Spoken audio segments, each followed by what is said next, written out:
Hello everyone, कैसे हैं आप सभी। आई होप कि अच्छे होंगे। तो डीएलएड प्रथम सेमेस्टर यानी यूपी डीएलएड फर्स्ट सेमेस्टर के जो विद्यार्थी हैं उनके लिए जो है चैनल पे डीएलएड के नोट्स की भी शुरुआत की जा चुकी है। तो यहाँ पर आज ये जो हमारा डीएलएड का नोट्स होगा ये भी आपके शिक्षा अधिगम के सिद्धांत जो आपका डीएलएड फर्स्ट सेमेस्टर में ये पेपर है, इसी के हम इम्पॉर्टेंट क्वेश्चन को देखेंगे। क्योंकि हम चैप्टर वाइज आगे बढ़ रहे हैं तो आपको हर चैप्टर के जो इम्पोर्टेंट क्वेश्चन हैं वो देखने को मिलते रहेंगे। तो चलिए आगे बढ़ते हैं और स्टार्ट करते हैं अपनी ये वीडियो। बस इतना रिक्वेस्ट है वीडियो शुरू करने से पहले कि अगर वीडियो पसंद आती है तो वीडियो को लाइक कर दीजिएगा, शेयर कर दीजिएगा। चैनल पे पहली बार आए तो चैनल को सब्सक्राइब कर दीजिएगा।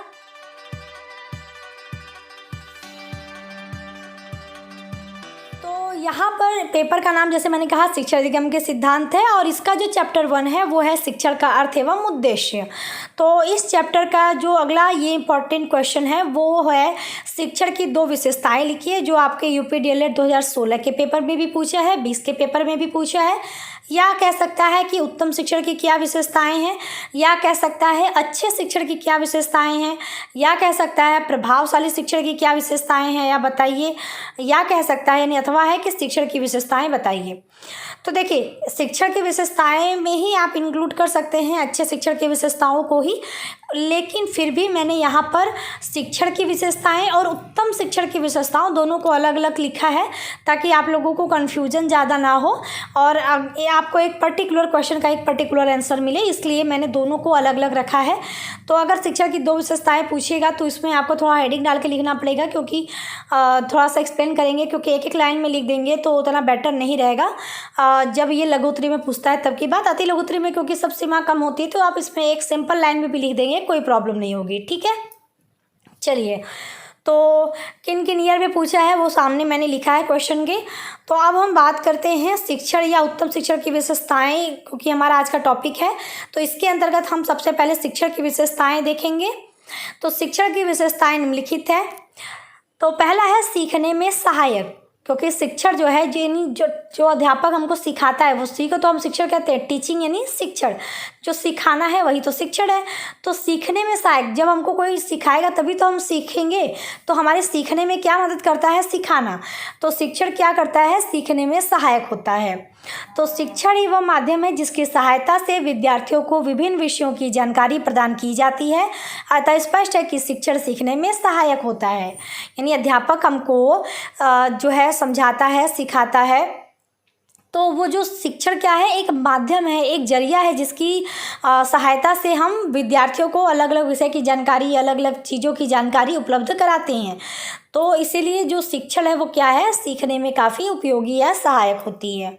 अगर हमको कोई सिखाएगा नहीं तो हम सीखेंगे कैसे? एक क्लासरूम की अगर मैं एक एग्जांपल की बात करूँ, अध्यापक हमको सिखाएगा तभी तो हम अच्छे से सीख पाएंगे। तो सीखने में जो है कहीं ना कहीं उपयोगी साबित होता है सिखाना।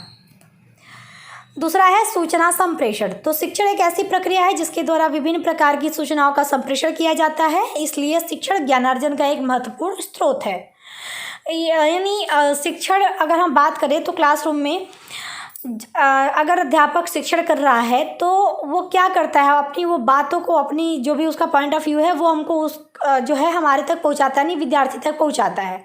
ठीक, यानी अध्यापक के पास अगर कोई सूचना है, कोई इन्फॉर्मेशन है तो उसको वो आप लोगों यानी विद्यार्थियों तक उस चीज़ को संप्रेषित कर रहा है, भेज रहा है, पहुंचा रहा है। संप्रेषण क्या होता है? यही तो होता है कि विचारों का आदान प्रदान जो है। तो सूचना संप्रेषण में यानी जब जो शिक्षण है वो एक ऐसी प्रक्रिया है जिसकी सहायता से क्या होता है? सूचनाओं को विद्यार्थियों तक संप्रेषित किया जा रहा है क्लासरूम में। तो यही हो जाएगा कि जो शिक्षण है वो सूचना संप्रेषण में भी काफ़ी उपयोगी साबित होता है, क्योंकि इसी की सहायता से यानी शिक्षण की ही सहायता से हम जो शिक्षक है वो क्या करता है? सूचनाओं को विद्यार्थियों तक संप्रेषित कर पाता है। इसीलिए जो सूचना संप्रेषण एक जरिया जो हमने यहाँ पे बताया, तो अगर हम अध्यापक हमको कोई भी सूचना दे रहा है तो उससे क्या होता है? हमारी जैसे अध्यापक हमको किसी टॉपिक के बारे में बता रहा है तो उस टॉपिक की सूचनाओं को ही तो हमारे तक पहुँचा रहा है, तो उससे हमारे ज्ञान में भी वृद्धि हो रही है। तो इसीलिए कहा गया है कि ये क्या होता है? इसीलिए शिक्षण जो है वो ज्ञानार्जन में एक महत्वपूर्ण स्रोत होता है। तीसरा है कौशल क्षमता का विकास। तो शिक्षार्थी में कौशल क्षमता को विकसित करने में शिक्षण महत्वपूर्ण भूमिका निभाता है। यानी अगर जैसे क्लासरूम में अगर हमको अध्यापक बस क्लास में आए और बैठ जाए, पढ़ाए नहीं, ठीक है, शिक्षण ना करे, तो क्या विद्यार्थियों की जो कौशल क्षमता है वो विकसित होगी? विद्यार्थियों के जो हुनर है वो निखरेगा, अच्छा होगा, बेहतर होगा? नहीं होगा। तो अध्यापक क्या करता है, वो शिक्षा के माध्यम से जो शिक्षण करता है, यानी अध्यापक जो शिक्षण करता है, जो चीज़ें हमें सिखाता है, उससे विद्यार्थियों की जो कौशल क्षमता है उसमें भी विकास होता है। तो विद्यार्थी यानी शिक्षार्थी में कौशल क्षमता को बढ़ाने में, विकसित करने में भी शिक्षण जो है वो महत्वपूर्ण भूमिका अदा करता है, निभाता है।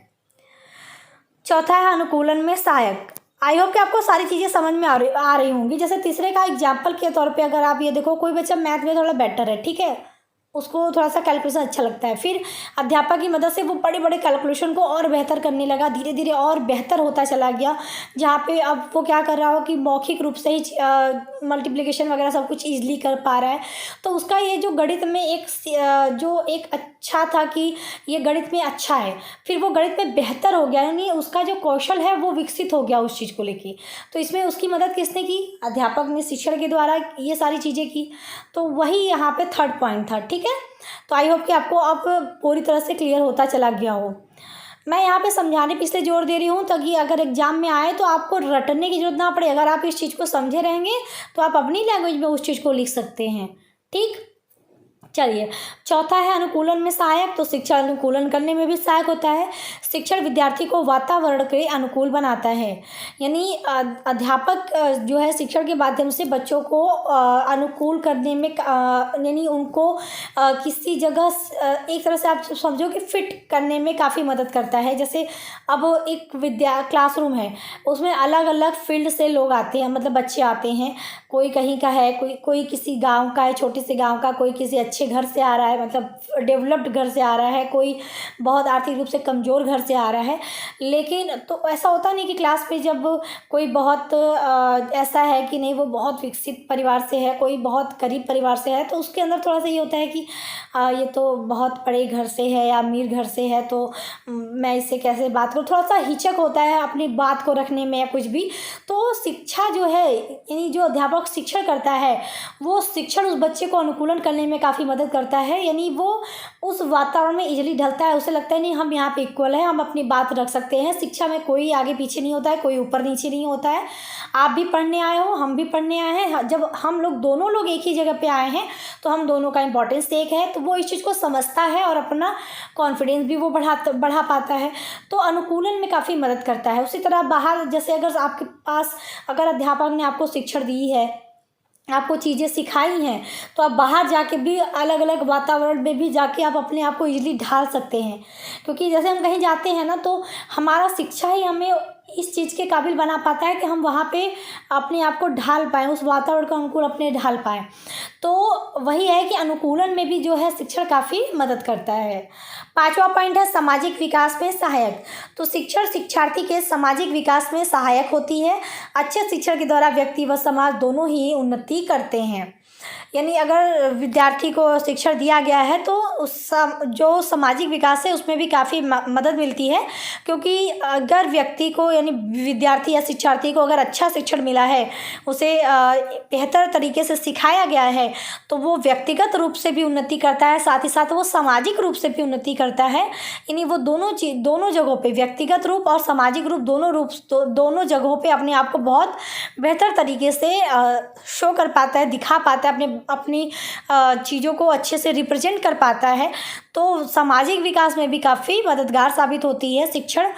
तो ये मैंने 5 पॉइंट रखे हैं। आपसे देखिए 2 ही पूछा था, क्योंकि देखिए इतना शब्द सीमा कम होता है कि आपसे बहुत ज़्यादा नहीं पूछिएगा, लेकिन शब्द सीमा के अंतर्गत ही आपको लिखना है। 5 पॉइंट लिखने का टारगेट मेरा ये था कि आपको थोड़ा सा ये है कि एक ही चीज़ ना याद करना पड़े। अगर जैसे चेंज करते रहें आप, जो भी आपको ईजी लगे आप समझ पाएंगे तो आप खुद भी लिख पाएंगे, ठीक है। चलिए, तो ये शिक्षण की जो विशेषताएं मैंने बताई हैं, इसमें अच्छे शिक्षण की विशेषताएं भी आप सेम कर सकते हैं कि अच्छा शिक्षण हमारे कौशल क्षमता का विकास करता है, हमें अनुकूलन में मदद करता है, ये भी आप लिख सकते हैं। लेकिन मैंने अच्छे शिक्षण की विशेषताओं को अलग से हेडिंग करके लिखा है एक एक लाइन में, तो ताकि आपको अलग से इस चीज़ को और उस चीज़ को अलग से मतलब समझने में काफ़ी मदद मिले, एक ही साथ खिचड़ी ना हो, ठीक है। चलिए, तो यहाँ पे उत्तम शिक्षण की विशेषताएं आप हेडिंग इस तरह से लिख सकते हैं और लिखेंगे अच्छे या उत्तम या प्रभावशाली शिक्षण की विशेषताएं निम्नवत हैं। तो इसमें क्योंकि आपसे केवल ऐसे पूछेगा कि उत्तम शिक्षण की विशेषताएं बताइए, तो आप एक एक लाइन में लिखिएगा। तो उत्तम शिक्षण सीखने में उचित मार्गदर्शन प्रदान करता है, क्योंकि अच्छा शिक्षण हमें एक उचित मार्गदर्शन देता है कि हमको मतलब किस तरह से चीज़ों को समझना है, जानना है, क्या करना है फ्यूचर में। एक अच्छा मार्गदर्शन हमको जो है सीखने में मिलता है उत्तम शिक्षण के द्वारा। उत्तम शिक्षण प्रजातांत्रिक होता है, यानी सबको सभी बच्चों को लेके चलता है। प्रजातांत्रिक मतलब सबको ध्यान में रखकर किया जाता है। ऐसा नहीं कि क्लास में एक बच्चा तेज है तो केवल उसी को ध्यान में रख के पढ़ाया जाए, ये उत्तम शिक्षण नहीं होता है। ठीक है, क्लास में अलग अलग IQ के बच्चे होते हैं तो सबको ध्यान में रखा जाता है अगर आप उत्तम शिक्षण करना चाहते हैं तो। उत्तम शिक्षण प्रगतिशील होता है, मतलब उत्तम शिक्षण से हमेशा जो प्रगतिशीलता की बात करता है, मतलब आगे बढ़ने की बात करता है। तो ये थर्ड पॉइंट हो गया। चौथा है उत्तम शिक्षण आत्मविश्वास उत्पन्न करता है, यानी बच्चों में आत्मविश्वास की भावना जो है उसको विकसित करता है। उत्तम शिक्षण दयापूर्ण एवं सहानुभूतिपूर्ण होता है, मतलब ये सभी बच्चों को ध्यान में रखकर किया जाता है। और दयापूर्ण और सहानुभूतिपूर्ण होता है कि जहाँ पर बच्चों को जिस चीज़ की जरूरत है उसको ध्यान में रखकर ही शिक्षण किया जाए।